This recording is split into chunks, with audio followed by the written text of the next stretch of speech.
Good morning friends, welcome back to the channel Bengali blogger Kakoli. কেমন আছো সবাই? আশা করি সবাই ভালো আছো, আর আমিও বেশ ভালো আছি। তো চলো, আজকে হচ্ছে বুধবার দিন সকালবেলা থেকে আমি ব্লগটা শুরু করলাম। প্রথমে রান্নাবান্না দিয়ে স্টার্ট করছি, তারপরে স্কুল, তারপরে আরও অনেক কিছু থাকছে ব্লগে। So stay tuned. এখানে ওই যে পার্শে মাছ ধুয়ে রেখেছি, পুঁই শাকের তরকারি করবো, সব কেটে রেখেছি। কড়াইতে তেল দিয়ে দিয়েছি, ফোড়ন দিচ্ছি 5 ফোড়ন, তেজপাতা, শুকনো লঙ্কা। এবার সবজিগুলো দিয়ে দেবো।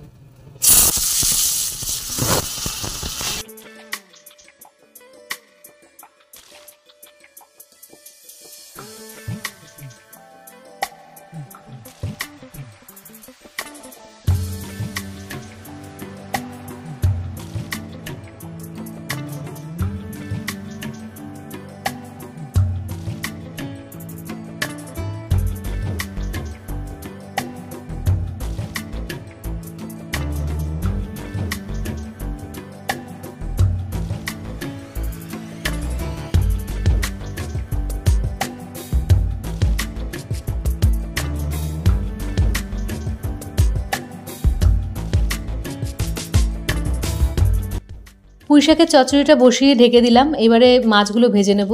প্যানে তেল দিয়েছি, এই যে মাছগুলো ধুয়ে নুন হলুদ মাখিয়েছি। হলুদটা একটু কম মাখানো হয়েছে মনে হচ্ছে, জন্য পরে আবার একটু হলুদ দিয়ে আমি মাখিয়ে নেব। মাখিয়ে মাছগুলো ভাজবো, তারপরে কীভাবে রান্নাটা করছি সেটাও আজকে তোমাদের সাথে শেয়ার করব।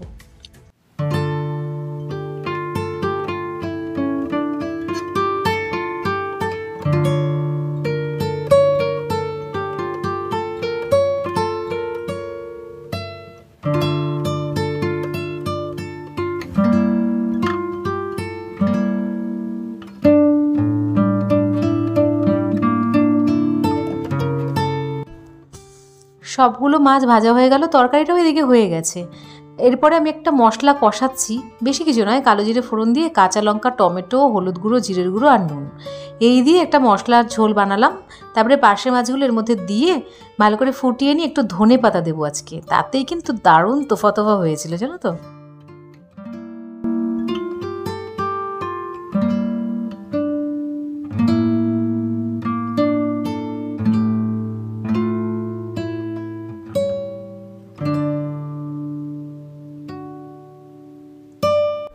রান্নাবান্না সব কমপ্লিট করে চা করা হয়ে গেল, তারপরে রেডি হয়ে বেরিয়ে পড়লাম এই যে কাজটার জন্য। সকালবেলা এত তাড়াহুড়ো করে রান্নাবান্না করি সেই কাজে, তো গিয়ে আর ভিডিও শ্যুট করা হয়নি।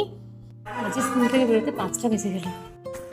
বলছিলাম না চিলড্রেন্স ডে রিহার্সাল, ওই করতে করতে দেখো একদম 5:30 বেজে গেল। বন্ধুগণ, আজকে পুরো ফাইনাল রিহার্সাল ছিল আমাদের। পুরো হাত পা গা সব ব্যথা হয়ে গেছে, হাঁটু ব্যথা হয়ে গেছে মেনলি। এখন বুঝতে পারলাম যে হাঁটুটা স্টিফ হয়ে গেছে আমার প্রায়, কারণ নিচু করতে পারছি না, হাঁটু বেশি ব্যথা করছে তখন। তো যাই হোক, এসে যে চাটা করলাম, এবার চাটা খেয়ে নিয়ে ভাবছি আর একবার দুবার করে নেবো ডান্সটা, নাহলে কালকে গিয়ে পুরো দেখাবো। কালকে আমাদের প্রোগ্রাম, তোমাদের বলেছি আগের ভিডিওতে, মানে জানোই কালকে জওহরলাল নেহরুর জন্মদিন, অর্থাৎ চিলড্রেন্স ডে। তো সেদিন আমাদের স্কুলে বেশ একটু বড় করে প্রোগ্রাম হয়। হ্যাঁ, তো আজকে কেক টেক আনা হয়েছে, মোটামুটি 7খানা কেক আনা হয়েছে। সেগুলো কাটিং করে সব বাচ্চাদের দেওয়া হবে। তাছাড়া আরও অনেক ব্যাপার স্যাপার আছে, সেটা কালকেই আমি জানতে পারবো পুরোপুরি ভালোভাবে, যেহেতু এবার আমার ফার্স্ট চিলড্রেন্স ডে স্কুলে। তো তারপরে তোমাদের ভালো করে বলতে পারবো যে কিভাবে কি প্রোগ্রাম হলো। তবে এইটুকু আমি জানি যে আমার কালকে একদম শিরের সংক্রান্তি, মানে সবার সাথে বলে তাও একটু বাঁচোয়া, সবার সাথে মানে সমবেত নৃত্য করে একদম যা হোক একটা করে নেবো, ফাটিয়ে দেবো, নাহলে উড়িয়ে দেবো। যাই হোক, তো এছাড়া গানও আছে। গানটা নিয়ে অত ভাবি না, যেহেতু ঠিক আছে গানটা তো হয়ে যায়, কিন্তু নাচ, যাই হোক, হয়তো অন্য একটা প্রতিভা আমার প্রকাশিত হবে এবার। ভালোটাই ধরি, পজিটিভই ধরি। চা করা হয়ে গেছে, চাটা খাই, তারপরে আবার তোমাদের সাথে গল্প করছি।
আমি ধরে দিই।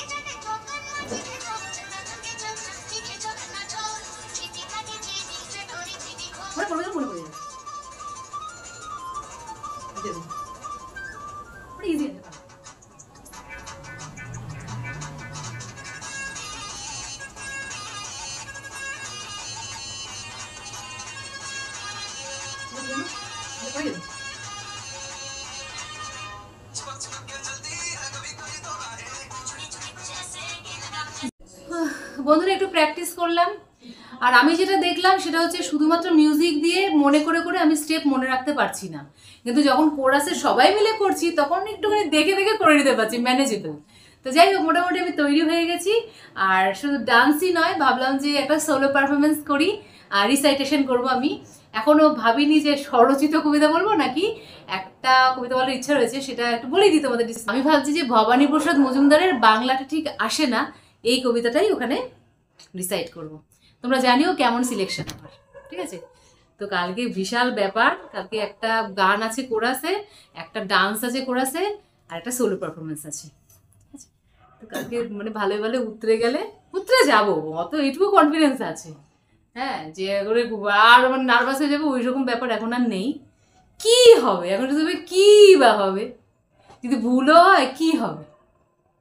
কিছু না, কারণ ভুল সবারই হতে পারে, মানুষ মাত্রই হতে পারে। আমি যে চেষ্টা করেছি এটাই আমার স্টুডেন্টদের জন্য ইন্সপিরেশন, তাই না? তো চলো, আজকে আর ব্লগটা বড় করছি না, এখানে শেষ করছি। কারণ এখনো দেখো আমি ড্রেস চেঞ্জ করিনি, এখন আমার রান্না করতে যেতে হবে। ড্রেসেস চেঞ্জ করে ফ্রেশ হবো, একটু নাইটিটা একটা পরে নিই, তাহলে যত রাজ্যের শান্তি আমার মধ্যে চলে আসবে।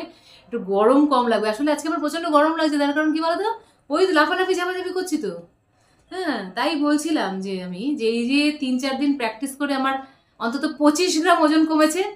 তো সেই ওজনটা তো আরো দ্বিগুণ, 3 গুণ, 4 গুণ হয়ে বাড়বে যখন আমি আর করবো না, মানে কালকের পর থেকে তো আর করবো না, তাই না? তো যাই হোক বন্ধুরা, এখন বিদায় নিচ্ছি। আবার তোমার সাথে দেখা হচ্ছে আগামীকাল চিলড্রেন্স ডে। তো সেই উপলক্ষে একটা কথা বলেই শেষ করব। Children learn from you what you are then what you teach. Happy children day in advance to all of children of this world.